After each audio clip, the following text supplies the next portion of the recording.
Good morning students. मैं Rekha Sharma, associate professor political science, Rajiv Gandhi राजकीय महिला महाविद्यालय भिवानी से। बीए तृतीय वर्ष के विद्यार्थियों के लिए आज हम करेंगे न्यास व्यवस्था और न्यासिता परिषद, the trusteeship system and the trusteeship council. न्यास परिषद तथा महासभा के कारण ही संयुक्त राष्ट्र संघ का चार्टर स्वतंत्रता का चार्टर बन गया है। इन परिषदों ने एक ऐसा मंच तैयार किया जिस पर स्वतंत्रता के लिए पुकार की जा सकती है। तो हम बात कर रहे हैं एक इस प्रकार के सिस्टम की, एक इस प्रकार की काउंसिल की, जिसे द ट्रस्टीशिप सिस्टम और ट्रस्टीशिप काउंसिल कहते हैं, जिसने देशों के लिए उनकी स्वतंत्रता के लिए एक मंच तैयार किया, एक इस प्रकार का वातावरण तैयार किया जिसमें जो देश थे वो स्वतंत्र हो सकते थे, अपना विकास कर सकते थे। तो हम बात करते हैं द्वितीय विश्व युद्ध के पश्चात की। द्वितीय विश्व युद्ध के पश्चात राष्ट्र संघ का स्थान संयुक्त राष्ट्र संघ ने ले लिया। राष्ट्र संघ की मैंडेट व्यवस्था तथा मैंडेट कमीशन के स्थान पर एक नई न्यास व्यवस्था और न्यास परिषद की स्थापना की व्यवस्था की गई। जैसा कि स्टूडेंट्स आप देख रहे हो कि जो राष्ट्र संघ है उसमें जो अंग थे वही अंग हम देख रहे हैं संयुक्त राष्ट्र संघ में पाए जाते हैं, केवल उनका नाम बदल दिया गया है और उन्होंने वो उद्देश्य अपनाए हैं, वो कार्य किए हैं जो राष्ट्र संघ में रहते हुए वो नहीं कर सके थे, और इसलिए द्वितीय विश्व युद्ध हुआ था। इस व्यवस्था के बारे में शूमैन का कहना है कि नयापन कोई वास्तविक न होकर केवल औपचारिक था, परंतु चार्टर में न्यास व्यवस्था और न्यास परिषद को मैंडेट व्यवस्था से अधिक विस्तृत और मजबूत बनाने की चेष्टा की गई है। चार्टर के अध्याय 11, 12 और 13 में न्यास व्यवस्था तथा न्यास परिषद की विस्तार से व्याख्या की गई है। यह अध्याय उन राष्ट्रों के कर्तव्यों का वर्णन करता है जिन्हें न्यास का दायित्व सौंपा गया है। अध्याय 12 अंतर्राष्ट्रीय न्यास व्यवस्था के अर्थ, क्षेत्र और उद्देश्यों की व्याख्या करता है, जबकि अध्याय 13 का संबंध मुख्यतः न्यास परिषद की रचना तथा कार्यों से है। अब हम बात करते हैं न्यास व्यवस्था का अर्थ क्या है और उसका विकास किस प्रकार से हुआ है। Meaning and evolution of trusteeship system. संयुक्त राष्ट्र संघ चार्टर के 75वें अनुच्छेद में न्यास व्यवस्था की व्याख्या की गई है, जिसमें लिखा है कि संयुक्त राष्ट्र संघ अपनी सत्ता के अधीन एक अंतर्राष्ट्रीय न्यास व्यवस्था की व्यवस्था करेगी जो ऐसे प्रदेशों के प्रशासन की देखभाल करेगा जो निजी समझौतों के द्वारा इसके अधीन रखे जाएंगे। संयुक्त राष्ट्र संघ की न्यास व्यवस्था राष्ट्र संघ की मैंडेट व्यवस्था की ही सुधरी हुई व्यवस्था है। राष्ट्र संघ के अंतर्गत यह व्यवस्था पराधीन देशों के लोगों के हितों की रक्षा करने के लिए अंतर्राष्ट्रीय संगठन के स्तर पर अंतर्राष्ट्रीय नियंत्रण की एक व्यवस्था थी। विशेषतः प्रथम महायुद्ध के पश्चात जो प्रदेश शत्रु राष्ट्रों से मुक्त हो गए थे, उन प्रदेशों की प्रशासनिक देखरेख राष्ट्र संघ का दायित्व माना गया था।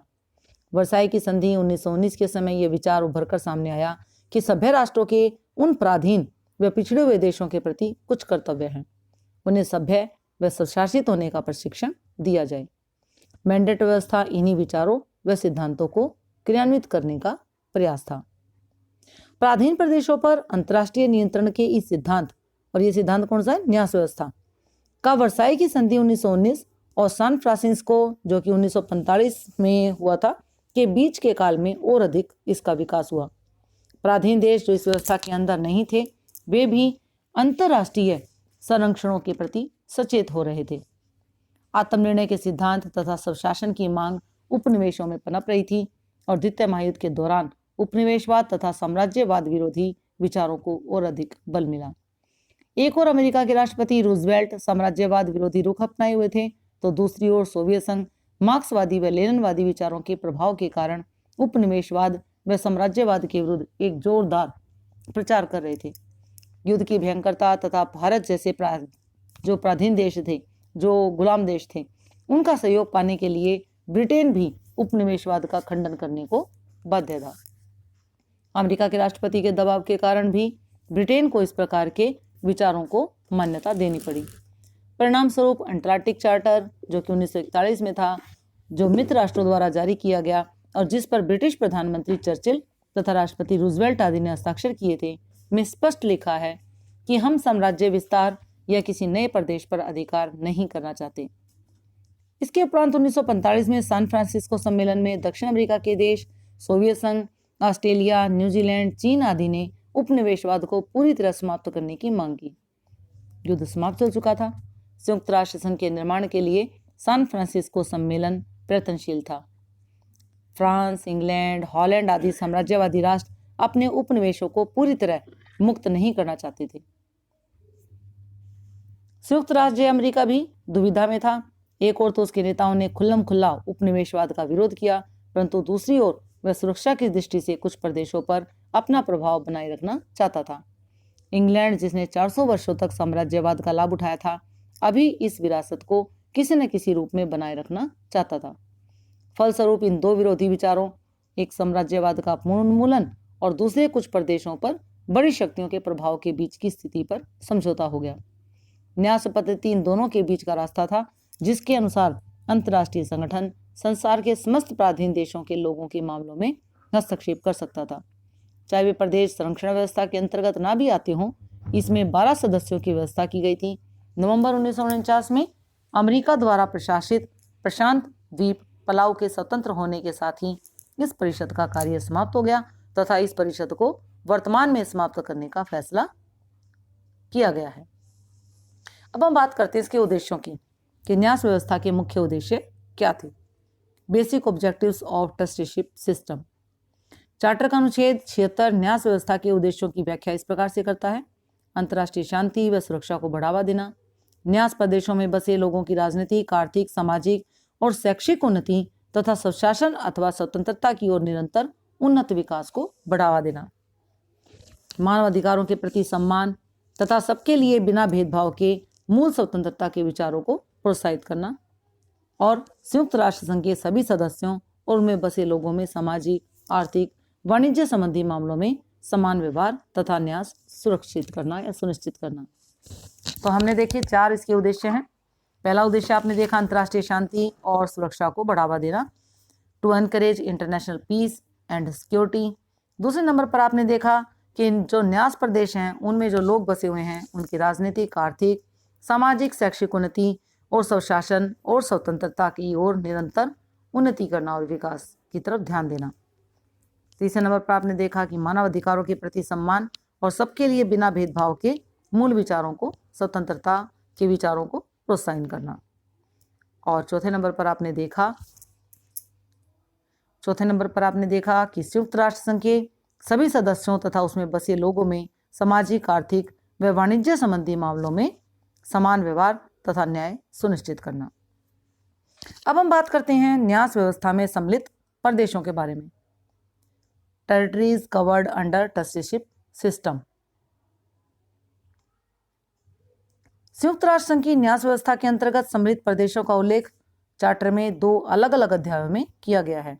अध्याय 11 के अनुसार सभी पराधीन देशों व उन व्यवस्था पर लागू करने का इसमें प्रावधान किया गया है। इन प्रदेशों को उप स्वशासित के नाम से भी पुकारा गया है, अर्थात नॉन सेल्फ गवर्निंग टेरिटरीज, जिन्हें हम अस्वशासित भी कहते हैं। अध्याय 12 का अनुच्छेद 77 न्यास व्यवस्था के अंतर्गत सम्मिलित न्यास प्रदेशों के 3 वर्गों का वर्णन करता है। और ये 3 वर्ग कौन से हैं? सबसे पहले नंबर पर आता है राष्ट्र संघ के मैंडेट के अंतर्गत प्रदेश, दूसरे नंबर पर है द्वितीय महायुद्ध के परिणाम स्वरूप शत्रुओं से छीने गए प्रदेश, और तीसरे नंबर पर हैं राष्ट्रों द्वारा अपनी इच्छा से इस व्यवस्था के अंतर्गत लाए जाने वाले प्रदेश। इस विषय का निर्णय भावी समझौतों पर छोड़ दिया गया और इस प्रकार से न्यास व्यवस्था के अंतर्गत मुख्यतः 2 प्रकार के प्रदेश सम्मिलित किए गए। सबसे पहले नंबर पर आता है अस्वशासित प्रदेश और दूसरे नंबर पर आता है न्यास प्रदेश। अब हम बात करेंगे कि ये क्या हैं और किन्हें कहते हैं अस्वशासित प्रदेश या न्यास प्रदेश। सबसे पहले हम बात करते हैं अस्वशासित प्रदेशों की, नॉन सेल्फ गवर्निंग टेरिटरीज। राष्ट्र संघ की मैंडेट व्यवस्था में केवल शत्रु जो थे आपके जर्मनी और टर्की, शत्रु से छीने गए प्रदेशों को ही सम्मिलित किया गया था, परंतु संयुक्त राष्ट्र संघ की न्यास व्यवस्था के क्षेत्र को अधिक विस्तृत कर दिया गया। इस संदर्भ में उल्लेखनीय विस्तार अस्वशासित प्रदेशों का है और ये विभिन्न साम्राज्यवादी शक्तियों जैसे कि इंग्लैंड, फ्रांस, हॉलैंड आदि के उपनिवेश थे। अस्वशासित प्रदेशों के शासन चलाने वाले राज्यों के जो दायित्व हैं, हम उनकी बात करेंगे कि कौन कौन से ऐसे दायित्व हैं जो अस्वशासित प्रदेश हैं उनका शासन चलाने वाले राज्यों को दिए गए हैं। चार्टर के अनुच्छेद 73 में उन राष्ट्रों के दायित्वों का वर्णन किया गया है जो न्यास व्यवस्था के अंतर्गत अस्वशासित प्रदेशों पर शासन कर रही हैं। इन सभ्य राष्ट्रों से आशा की जा रही है कि इन प्रदेशों का शासन चलाते समय इन पराधीन व पिछड़े प्रदेशों में बसे लोगों के हितों को सर्वोपरि स्थान देंगे तथा इनके हितों को पूरा करना उनका पवित्र कर्तव्य होगा। ये किसमें कहा गया है? ये आर्टिकल 73 में कहा गया है चार्टर के। संबद्ध राष्ट्र इस पवित्र लक्ष्य की प्राप्ति के लिए कुछ बातों को सुनिश्चित करेंगे। वो क्या क्या है? सबसे पहले नंबर पर आती है कि इन पराधीन प्रदेशों में बसे लोगों की संस्कृति का उचित सम्मान हो, इनकी राजनीतिक, आर्थिक, सामाजिक व शैक्षिक प्रगति हो, इसके साथ ही न्यायोचित व्यवहार हो तथा इनकी दुर्व्यवहार से सुरक्षा हो। दूसरे नंबर पर आता है कि इन प्रदेशों में बसे लोगों की राजनीतिक आकांक्षाओं को उचित ध्यान देते हुए सब शासन को विकसित करना और उन लोगों की स्वतंत्र राजनीतिक संस्थाओं के विकास में सहायता करना। तीसरे नंबर पर आता है कि अंतर्राष्ट्रीय शांति व सुरक्षा में बढ़ोतरी करना। चौथे नंबर पर आता है कि विकास के रचनात्मक उपायों को बढ़ावा देना, जिनमें अनुसंधान को प्रोत्साहन, विभिन्न स्तरों पर आपसी अंतर्राष्ट्रीय सहयोग आदि मुख्य हैं। और पांचवें नंबर पर आता है इन प्रदेशों की आर्थिक, सामाजिक, शैक्षिक दशा संबंधित सूचनाएं महासचिव को नियमित रूप से देना। निस्संदेह उपनिवेशों तथा पराधीन देशों के शासकों के दायित्व बहुत जोरदार थे। स्वशासन की प्राप्ति उनके लिए इन प्रदेशों में लागू करना प्रमुख लक्ष्य रखा गया। उपनिवेशों के लोगों की संस्कृति व मानव अधिकार आदि के हित सर्वोपरि माने गए, परंतु अभी भी उपनिवेशों के आंतरिक प्रशासन में न्याय व्यवस्था प्रभावी हस्तक्षेप नहीं कर सकती थी। महासचिव को इन प्रदेशों की दशा की केवल सूचना प्राप्त करने का अधिकार था। 1946 में पहली बार महासभा ने महासचिव को निर्देश दिया कि वह अपनी वार्षिक रिपोर्ट में इन अस्वशासित प्रदेशों से प्राप्त सूचनाओं को शामिल करें, और महासभा ने 74 ऐसे प्रदेशों की पहचान की जिन्हें इस अस्वशासित प्रदेशों के वर्ग के अंतर्गत रखा गया था। संयुक्त राष्ट्र संघ की स्थापना के 15 वर्ष पश्चात 1960 में महासभा द्वारा एक घोषणा जारी की गई। उपनिवेशक देशों की स्वतंत्रता प्रदान हेतु घोषणा, declaration on the granting of the independence to colonial countries and peoples, तथा अगले ही वर्ष 1961 में एक विशेष समिति गठित करके महासभा ने धारा 73 तथा उसकी घोषणा के क्रियान्वयन के लिए कदम उठाया। इस समिति में 24 सदस्य राष्ट्र थे। 1965 के पश्चात यह समिति प्रतिवर्ष अफ्रीका जाकर मौकों पर उपनिवेशों की दशा का अध्ययन कर रही थी। आज अनेक अस्वशासित प्रदेश स्वतंत्र राज्य बन चुके हैं। धारा 73 में अब केवल कुछ विवाद वाले प्रदेशों जैसे नामीबिया आदि तक ही सीमित होकर रह गई है, और नामीबिया भी 1991 में स्वतंत्र हो चुका है। ये लास्ट राज्य देश था जो स्वतंत्र हुआ था। अब हम बात करते हैं न्यास प्रदेश की। न्यास व्यवस्था के अंतर्गत 3 प्रकार के प्रदेश सम्मिलित किए जाने थे। प्रथम मैंडेट वाले प्रदेश, राष्ट्र संघ के अंतर्गत ये प्रदेश समझौतों द्वारा न्यास व्यवस्था के अंतर्गत लाए गए।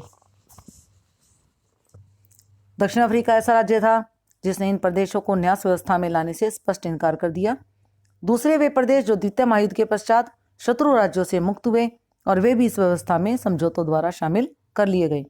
तीसरे नंबर पर वे प्रदेश इस व्यवस्था में शामिल होने थे जिन्हें इन प्रदेशों के शासक अपनी इच्छा से इस व्यवस्था के अंतर्गत लाने को तैयार हों।